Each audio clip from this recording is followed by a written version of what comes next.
Cool. All right, so welcome to the Breakthrough Society podcast. How are you doing today? I'm doing well. How are you? Doing great. I actually just got home from work, so made it just in time. Perfect. Awesome. So, first question I pretty much just ask all of my guests is if somebody was to meet you for the first time and they say, "Hey, sir, what do you do?" Uh, how do you respond to Well, first and foremost, I am a mom. that? I think that's the biggest job that I have. So, I am a mom and I am also a leadership expert. I've got more than a decade of leadership experience in nonprofit, in business and direct sales, in politics, and in the military.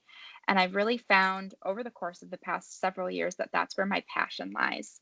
So, I have recently moved the space of leadership development and coaching for a living. Oh, nice. Cool. So, first of all, thank you for your service. Thank you. It is my pleasure. Yeah, awesome. Yeah, so yeah, like I know, like I follow, like I'm not really like deep in trying to learn in leadership, which I should be. Um, like what's I know there's like a huge like misconception between like people who don't really know business. They think a leader is pretty much like a boss, um, which is not as completely different. But how do you see like that misunderstanding between what a boss is versus what a leader is? Yeah, so a lot of times I get the question like, what's the difference between a manager and a leader or a boss and a leader? And a manager or a boss is somebody who does these high level tasks because these are the high level tasks that need to get done.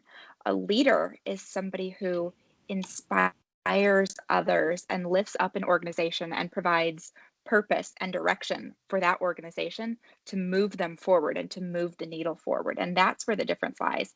It's, do you do the high level things or do you inspire high level thought? Mhm. Yeah, see, yeah, because everybody the people that I grew up around, they think, oh, I want to own a business. Or back then, during the high school years, they say, I want to, be the boss and create a business or own a business or whatever, but they don't understand that it's really a leader, like you're saying. You have to inspire the Hmm. people. Right. And And that's so important because anyone can do the boss work. Anyone can do it. But to lead takes a special kind of person. yeah, like, what do you see that,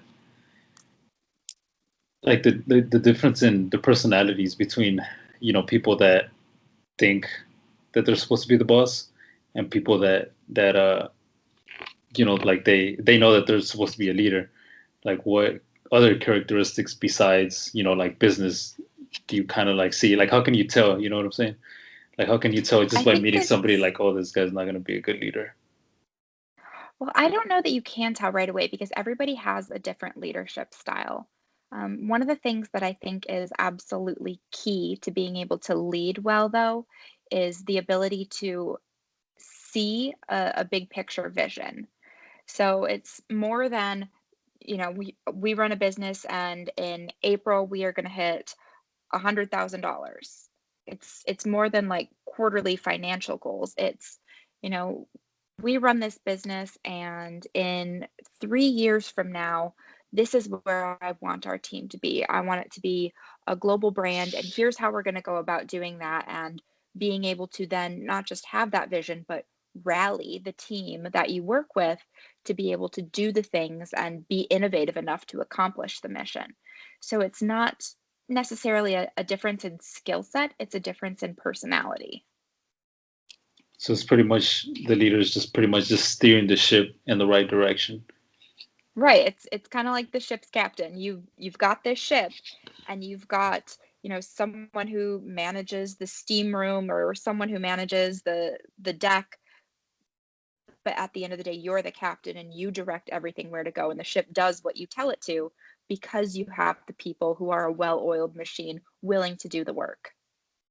Yeah, and like do you feel that everybody, I guess like everybody that's a part of like the crew, right? Or the team, like the team Hmm. members.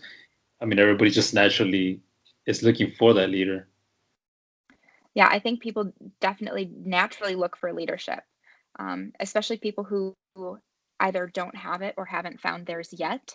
They look for that person to not just tell them what to do, but inspire them and to give them essentially to give them a purpose. It's one thing to go to work every day and come home every day. You know that, I know that.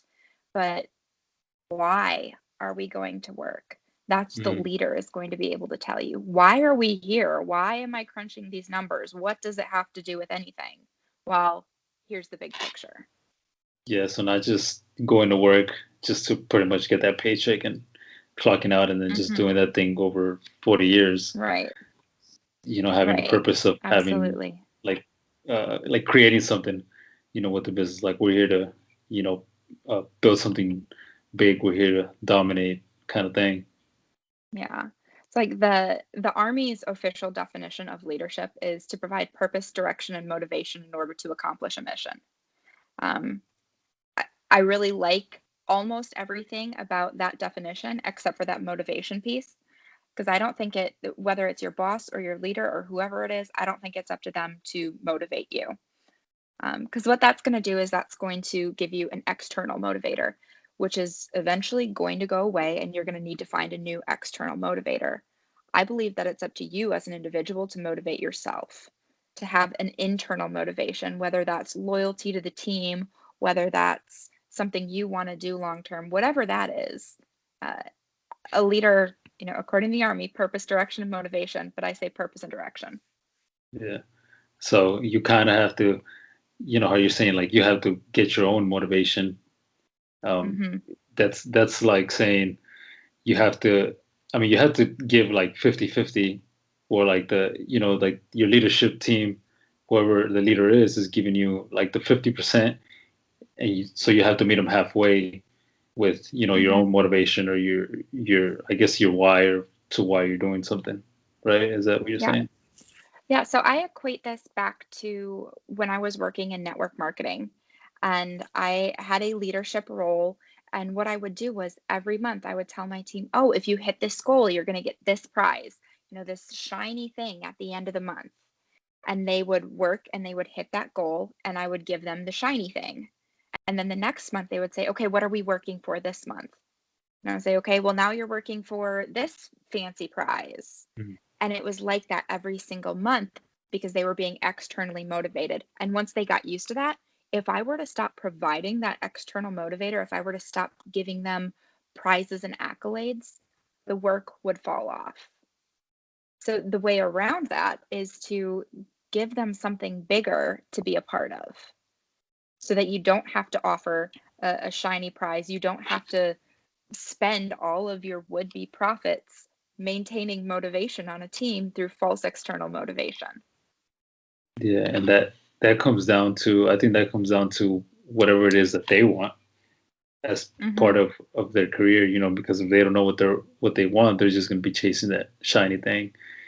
And it's Right. pretty much the same thing as just going to work, getting that paycheck. Um, Hmm. so I mean, you have to, yeah, like that's one thing, like I learned from some of these, friends that I have, that, like you have to sit down with them, with like your team, and say like, okay, so what do you want out of, the career, whatever career it is. So I own a electrical company, right? So, whenever I bring somebody to the team, I have to sit down with them, some technicians, and ask them, okay, so, what is it that you want out of this career? Because like, I don't think you just want to come to work, bust your ass for 8-9 hours,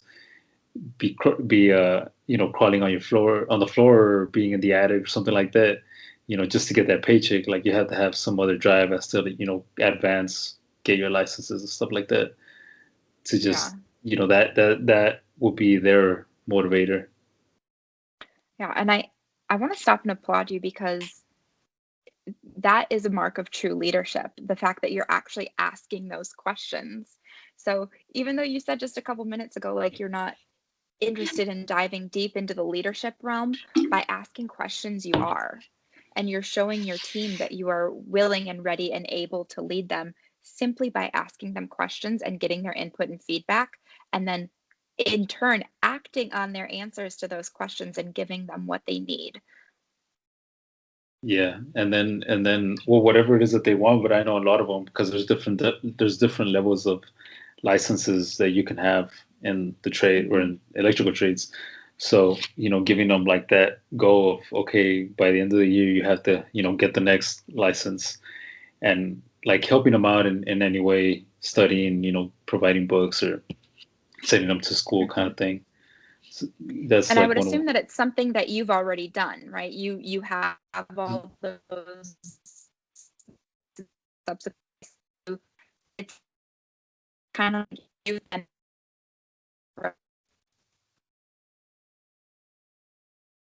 this. You still there? Oh, okay. I'm still here. Yep. Okay. Yeah, I don't know, like it froze for a minute, but all good now. Yeah, I All didn't good catch now. that. Yeah, I didn't catch that last part. Yeah, so I said, so my assumption would be that these licenses, you're setting these goals for your team. They're going to tell you they want license X, and you're going to say, okay, well, you need to do steps A, B, and C to get there. And you know that because you've already been there and done that, right? Yeah, I already have all of them that are required. Yeah. So part of leadership isn't necessarily knowing everything, but it's being just a couple steps ahead so that you can help mentor and coach people along the way. Yeah. Yeah, see, yeah, that's what I'm trying to do because like I know I grew up in the industry, so because of my dad, I went to work with him. So I see a lot of people that are just stuck in that same, and they don't really have a motivate their own motivator, how you were saying a minute ago. They just, I guess they're just like looking for that external motivation from, whoever runs the company, and like they don't have anything that they're striving for besides just going to work and getting that paycheck. And I think like that's how you build, or that's how I'm trying to build like a different company from Hmm. not just the electrical but anybody in the construction industry by providing um like helping the guys by getting these licenses or helping them out with whatever it is, helping them achieve their goals. Because if you help them achieve their goals, they'll help you achieve yours, pretty much. Yeah, they will absolutely. And I think one of the other key points is to help them find the reason why they're doing what they're doing if they don't know it. And one of the ways that you can get down into this is by simply repeatedly asking the question, and why is that important to you? So if somebody said, if you were to ask one of your team members like, hey, why do you come to work? And I say, because I need to get a paycheck. Well, why is that important to you? Well, because I we need a place to live. Well, why is that important to you? Because I'm married and I've got two little kids and I don't want them to be homeless. Okay, well, why is that important to you? Because I want to provide a better life for my children than I had growing up. Okay, well, why is that important to you? Well, because I want to break this cycle of poverty, or I want to do this, or I want to do that. And eventually, asking it 4, 5, 6, 7 times, you're going to get down to this answer that even a grown man is going to like tear to his eye, like, this is why I'm doing this. I'm I'm not just coming to work to get a paycheck. I'm coming to work to show my son what a good man looks like and to break the cycle of poverty that I grew up in, or whatever the case is.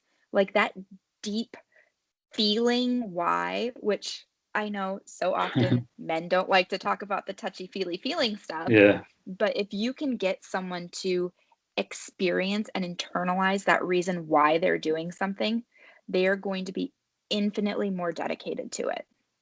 Infinitely more dedicated to it.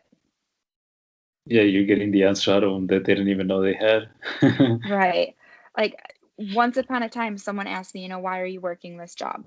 Well, because I need a paycheck. And, we went through the whole thing. And I ended up in tears because I realized that the reason I was working that job and the reason I was working my ass off at that job was because I wanted to pay off debts that I had from school so that I could show myself that I could do things on my own because I had never been on my own. I had always had my parents or my husband or food stamps to help me along. And I was like, "Oh shit, like that's a real reason." Like, okay, I've got something to prove to myself. And you know what I did? I went to work the next day and I worked harder and I worked better and I was more effective because I knew that there was something other than just a paycheck at risk if I didn't. Yeah, you always have that thing in the back of your mind, your drive to why you got Hmm. to push harder in whatever it is that you do. Yeah. And if you're interested in learning more about that, there's a really good book by Simon Sinek called Start with Why. Okay. And he really goes into the science behind why we need to figure out why we're doing stuff. Yeah, yeah. I've watched a couple of his videos. I haven't bought his book yet, but I have it on my list to buy. He's got a couple good ones, Yeah. So but Start with Why is definitely top list. yeah. So like when people say like focus on your strengths and not your weaknesses, like why do you think? Because I know like growing up, everybody says, get focus on your weaknesses, like get stronger on your weaknesses. Like Hmm. why do you think that's like false or bullshit? Yeah, so there's two camps in the strengths and the weaknesses kind of here. So you have your one group of people, right, who says focus on improving your weaknesses so that you can be good at everything. And Okay. then there's another group of people who say focus on your strengths, like work in your strengths and surround your people whose strengths are your weaknesses. Now, I fall into that latter category because I honestly believe that if you're trying to be good at everything, you're going to be great at nothing. And if you focus on what you are good at, not just necessarily what you're good at, but what your strengths are. So, where you flourish as a leader and as a grown ass adult human being, where you thrive, and you surround yourself with people who are really good at things that you're not good at, you are going to create a great team. You may not be great at everything as an individual, but you are going to have a team that is collectively exceptional. And as a leader, it is far more important that the mission get accomplished, that the job get done, than it is for any one person to be called out for being great. So if you focus on living in your talents and thriving at what you're good at, you're going to have, or you're going to spend less energy trying to work on the bullshit that you don't enjoy, Yeah. that you're not good at. You're going to get less frustrated. So you're going to enjoy your life more. You're going to enjoy your job more. People are going to enjoy being around you more because you're not going to be pissed off and have a bad attitude all the time because you're trying to figure out something that you aren't naturally inclined to figure out in the first place. So, yeah, absolutely. Leading from your strengths and not improving your weaknesses is, I think, one of the biggest mistakes that leaders make. Yeah, I've been there. Whenever I get pissed, I'm trying to do something, and I'm like, oh shit, like why am I doing this? Right? Like, I'm not freaking good at this. Yeah. Like, I am not good at editing my podcast. I Mm. did it for a very long time and I got decent at it, but I fucking hated it. Yeah. I hated it. So, you know what I did? I hired someone who enjoys it because what does that do? That leaves me more time to excel at what I'm good at. It leaves me more time to do podcast interviews. It leaves me more time to work on social media, to work on building my brand and my business. Somebody else can do the back end work that I don't enjoy Yeah. because And somebody else is good at it.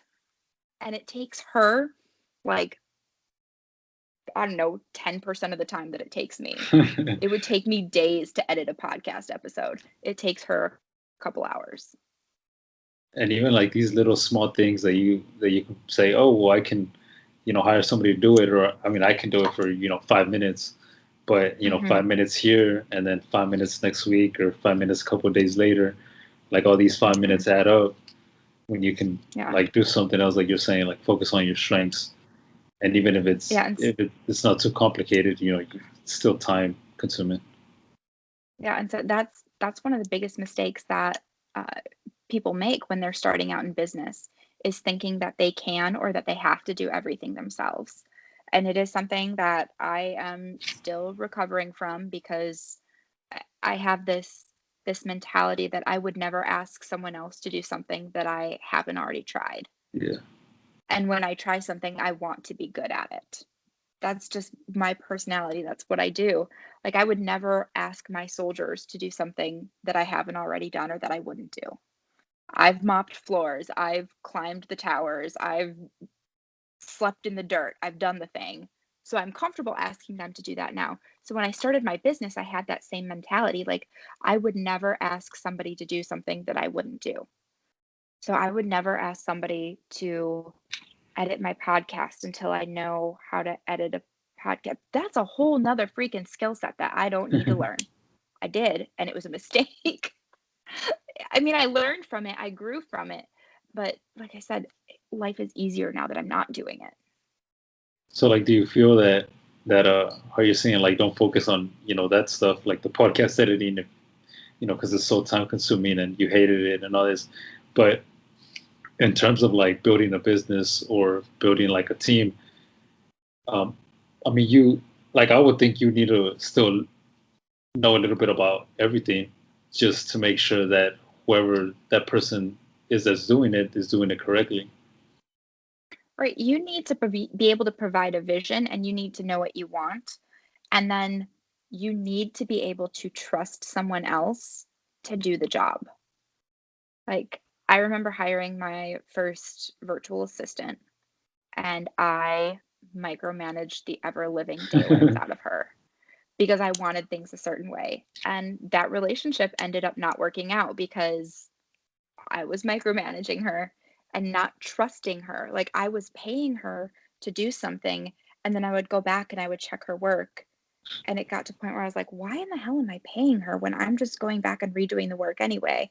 Like, I would change things about what she would give me and not tell her because I didn't want to hurt her feelings. I'm like, Sarah, there's a way to do it without hurting her feelings. Like, this is a business relationship, this is a business transaction. And you have to learn to trust the people that you're hiring. So, as I grow and expand my business, once I start taking on employees, I'm not going to do HR. That's not my strength. That's not something that I have any desire to learn. I'm going to do my research, figure out who I need to hire and who's good at the job, and then trust them with the process and hand it over. Will I do quality control checks? Yes. You have to do quality control checks to make sure things are getting done properly. But do I need to know the ins and outs of how my email campaigns go out, or how the back end of my payment taking systems work? No, I don't have to know that. Okay, yeah, that's that's gold. Okay, so I was looking at your Instagram, and I know I think the same way that you do about the work life balance. That it's bullshit. Yeah, yeah, because every time somebody says, I'm just trying to keep like the work life balance, or I just hear that word, I automatically think average. Like that's what I think, Hmm. because in the entrepreneur world, like that does not exist. So Yeah, absolutely. I 100% agree. So when you think balance, right? Balance is something that you have on a scale. Like, you think those the scales of justice, and both sides have to equal. They have to be the same, which means that in order to achieve work-life balance, you have to be giving equal time, space, and energy to your work and your life. And not only is that stupid, it's impossible, because you're going to have times that one thing is more important than the other. Like when I was a single working woman without a husband, without a family, without children, I could work my ass off to accomplish whatever I needed to. Work was the lower one. And, because it had more stuff on it, it weighed more. I was giving it more time and attention. Right after I had my kid, nope. Work was almost non-existent and my family was everything. There was no equal give and take. And it doesn't need to be just seasons of life. It can be throughout the course of the day. I try really hard when I am at work to be present at work and to be doing the best I can in that job in that moment. So that when I am at home, I can be present in that moment at home with my family, with my kid, and not have to worry about work. It's never gonna be equal, because if I can't be I mean, I can, because 'cause I'm a woman and I can multitask, right? I can be bouncing my kid on my lap and writing an email to a colonel at the same time, but my kid is gonna be annoyed that I am not giving him my full attention, and my boss is going to be annoyed that I've got 63 typos in one four-line email. So, in order to be truly effective at anything, you have to give it your full attention. And there's this, I don't know, this common misconception or this like ability and need to brag on social media about your ability to multitask and your ability to juggle all these things at one time. It's not a badge of honor. Multitasking is not a badge of honor. Multitasking means that you don't know how to manage your time properly. Yeah. So yeah, and that's something that I'm like I don't multitask because I know, I mean I can't. Like as hard as I try to multitask, I can't. I focus more on one thing than the other one. I end up losing whatever it is that I'm trying to Mhm. do. But like I struggle to because I'm trying to follow a calendar now, so I struggle on setting like these time blocks and how you're saying like focusing your time all on one thing. If you're at work, focus on work, or if you gotta like I have to do some estimates for some clients, focus on doing the estimates for some clients, or I'm with my family, focus specifically just on family. Like I still struggle with all of that stuff. Mhm. So, did you say you just started using a calendar? A couple months ago, yeah.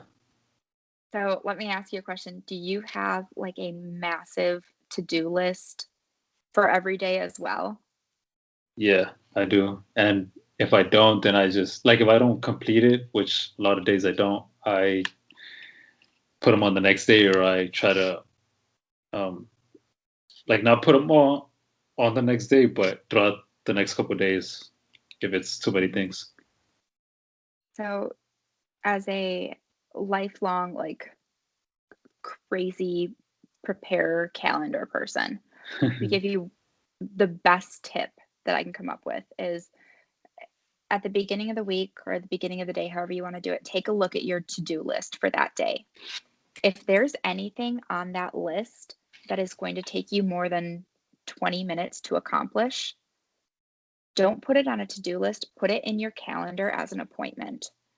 So, like, if you're like, I need to do customer invoices today, and you know that it's going to take you at least an hour to do customer invoices, don't mark that as a to do. Find an hour in your day where you can do customer invoices because, like, your brain is wired to hold appointments.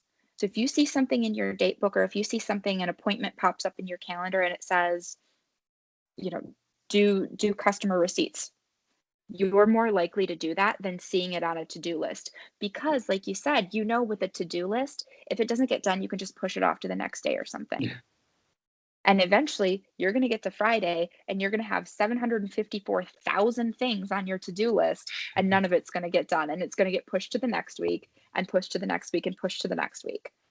Whereas if you have that appointment, your brain goes, oh, this is something that I have to sit down and do from 1 o'clock to 2 o'clock. Okay, I'm going to do customer invoices, and you get them done. You are infinitely more likely, it's not infinite, there's a real statistic behind it, but I don't remember what the number is. But you are a lot more likely to actually go to an appointment than you are to check something off a to do list. Yeah. Yeah, that's true. Like I just by the end of the week I'm like, oh shit, look at all these 10, 15 things that I still need to get done or Right? But if you see on your calendar meeting with Bob, you're going to go to the meeting with Bob, right? yeah. Because it's on your calendar and it's an appointment. So seriously, try that and like let me know if it works. Yeah, for sure. Yeah, because these quotes, yeah, they do take a- at least 30 minutes, the quick ones, 30 minutes to Hmm. an hour easily. And sometimes I have two to three to turn in by the end of this weekend, or by the end of this weekend I had three. Now I have two. So yeah, like I see what you're saying with, you just see it in a little list in my notebook that I have in my backpack if I would have showed you. And you just like I just look at it and I'm like, oh shit. And you're like, oh, it's just something that I have to do. Like, how many times, maybe you don't, but I've been guilty of like, okay, I've got a massive to-do list today. Thing number one, wake up, check. Okay, brush my teeth, check. Eat breakfast, check. I would put things on my to-do list just so that I could feel good about checking things off because I knew I was never going to get to the whole list. But when I started that, making it an appointment, it's so much easier. And I find that I actually keep the appointments. Things like drop this off at the post office or, you know, take 5 minutes to throw in a load of laundry. That's a to do. Things like plan my social media content for the next month. That's going to take a hot minute. That's more than Yeah. okay, quick check. Yeah, and I That's had got to be that. an appointment. Yeah, I had that like what 2 3 days ago, or probably Monday, that I said like I had like five things on my to-do list, and I was like, well, shit, I didn't get to do all of them because this specific one took longer than I expected. Mm-hmm. So yeah, Yeah. shit. Yeah, I'm gonna do Yeah. Good. Let me know. I'm curious. I'm gonna reach back out to you so you can tell me how it went. Yeah. See, and today, like I had an interview this morning at 11, and then but I did have the time blocks, this interview with you, and then the interview at 11, and then I had time blocks, like for I want to work in between, and I went like to the store, and I did some other stuff, and I was behind on them, but I think I got them. I still got them. Good. Good. But it won't always work out that way. Yeah, yeah, As business owners, as entrepreneurs, we know that it does not always work out according to your schedule. But at least if you try, like you can say you tried. yeah. But you have to like learn how to like if something gets thrown at you, which stuff happens every day, something gets thrown at Hmm. you, you have to learn how to manage that. You have to learn how to manage, and the way to do that is by knowing how to prioritize. So if a new project or a new job gets thrown at you, you could either say yes and scramble to figure out how to get it done, or you can look at it and say, well, I also have these things to do, and things A and B need to be top priority. So I can throw this project in as C and move the other ones down the list. So it's not always just a matter of yes or no. It's a matter of okay, yes, but when. And it's absolutely okay to ask for more time or ask for a different deadline. And that goes if you're the leader or if you're someone who's just an employee in an organization. Like there have been multiple times where I've either gotten a deadline or I've given a deadline and said, "Hey, here's this project. Can you get it done by Wednesday?" And my team will look at their project list and go, "Well, we can, but if we get this done by Wednesday, we're not going to be able to complete this thing on Tuesday. Which one is the priority?" And then it's up to me as a leader to go, okay, well, actually, that thing for Tuesday is more important because this is the person who's asking for that versus this person who's asking for this. So, as a leader, you need to be able to manage that and weigh those options and have those priorities and set those for your team.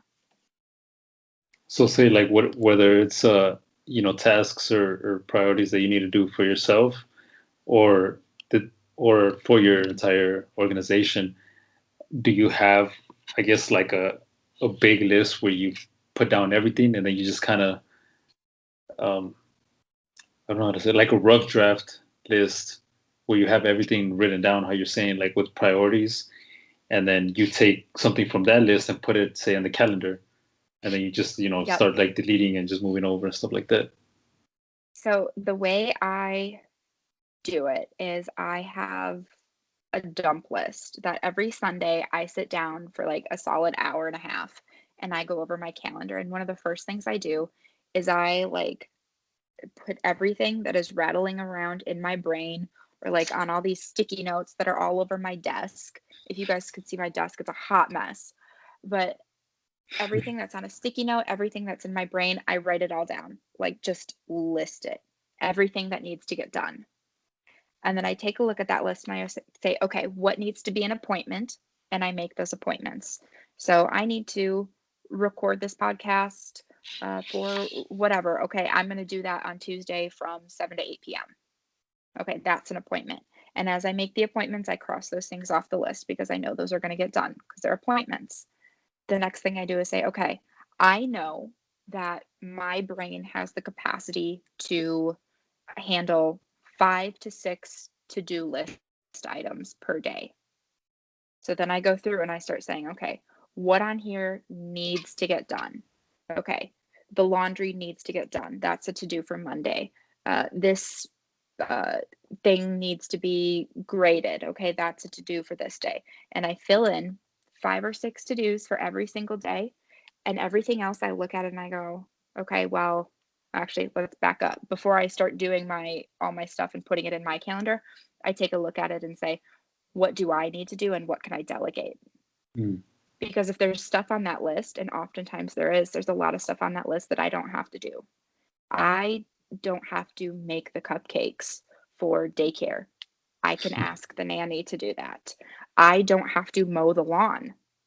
My husband can do that. So I delegate tasks away so that I'm doing less and other people are working in their strengths. The nanny likes to bake cupcakes. My husband likes to mow the Yeah. lawn. Those are not my strengths. And then I make my appointments and then I put in my to-dos and everything else on that list. If there's anything else left on that brain dump list, it's likely not a priority. So those are the things like, well, if I get to it, I get to it. And if not, oh well. It's not going to affect you. Going to affect me. Those are like the nice to have, like go drop off this thing at the post office that you're like the card that you're going to send your sister because you think she's cool. Okay, it's not that important. She knows she's cool. I'll text her. Yeah, faster. Yeah, I'm going to do that too. Gotta set that hour and just start. Yeah, and it's just like a word vomit on paper. Every single task that needs to get done, and I do it for my business and my house, and I do it for my 9 to 5 job. I'm like, okay, these are all the things that need to get done. You guys do that. I'll do this. We'll call it a day. See you on Friday.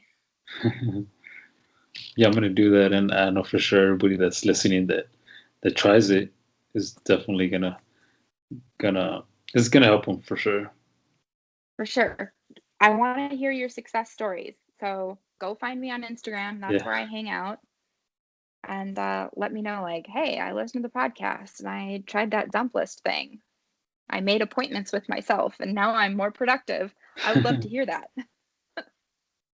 yeah, cool. So yeah, just before I ask you a last question, yeah, just tell everybody where else they can find you besides your Instagram, if you haven't any other place or podcast Yeah. too. So most of the time I hang out on Instagram. I'm at Sara Mae Ski. It's Sarah without an H, Maeski. And you'll find me over there doing any combination of things from talking about leadership to talking about time management to hanging out and teaching my 2-year-old how to play t-ball. I also have a podcast. It's the Beyond Leadership podcast, and we've got new episodes every Thursday where we talk about all things leadership and beyond. Awesome. Awesome. I'll put everything in the show notes also so everybody can know where to find you real quick. They just click on it. Um, yeah. So the last question I have is, what do you consider your breakthrough moment and why? Oh, my breakthrough moment. Um, So I told you I used to be a leader in a network marketing business. And for a number of reasons, I left that leadership position, but for years had been saying that I wanted to go back, that I wanted to go back to leadership, that I wanted to do that. That was what I wanted. That was what I told everybody. And last year, during the very beginning of the pandemic, I hired my first business coach with the intent that she was going to help me get back into that space, that leadership space in network marketing. And a couple weeks into that program, I late one night, and I'm Central Time and she's East Coast time, so late my time, super late her time, I called her literally crying. And the first words out of my mouth were, I don't want to go back to that. Because she had us do this exercise where we envisioned our lives 10 years from now. And what were you doing? And what did it feel like? And all of the things that I had been saying that I wanted were nowhere. Like, not even a hint of them in my 10-year vision. I was doing something completely different. And it was in that moment that I was doing that exercise. That was my breakthrough moment where I was like, holy shit. Not only have I been lying to everyone else for the past 4 years, I've been lying to myself. That's not what I want. And so my life did a complete 180. I totally pivoted so that now I went from wanting to be that network marketing leader to now teaching network marketing leaders and other business leaders about leadership, about how to do it in this way that's aligned with your priorities so that you can feel good about it. Network marketing especially gets a really bad rap. You know, Yeah. people think it's slimy. You'll see like, oh, I'm really interested in opportunities, but no MLMs, right? It gets a really bad reputation because there is a lack of leadership teaching within the network marketing community, or there's this way of thinking you can only do it one way. So what I do is I teach you how to find your own leadership style, your unique leadership style, how to make your strengths work for you, how to truly know yourself, know your vision, know your people, and ultimately to get shit done. Because if you don't know those three things, you're not going to excel as a leader. So I now, like I said, I did that one exercise and had a tear-filled phone call where I completely pivoted the course of my life. That would be my breakthrough moment. Yeah, that's awesome. Awesome. Thank you for sharing that. Thank you for allowing me to be on here and share. Yeah, of course. Yeah, I know everybody's going to get some value. I'm going to replay this and I'm going to write down everything myself because I mean, I got tons of value. Good. I'm glad. Well, reach out to me anytime. I'm always more than happy to help out and give free and sometimes unasked for leadership advice. Awesome. Cool. So, yeah, so thank you for taking the time to be on the show. Thank you very much. Awesome. Have a good day. You as well.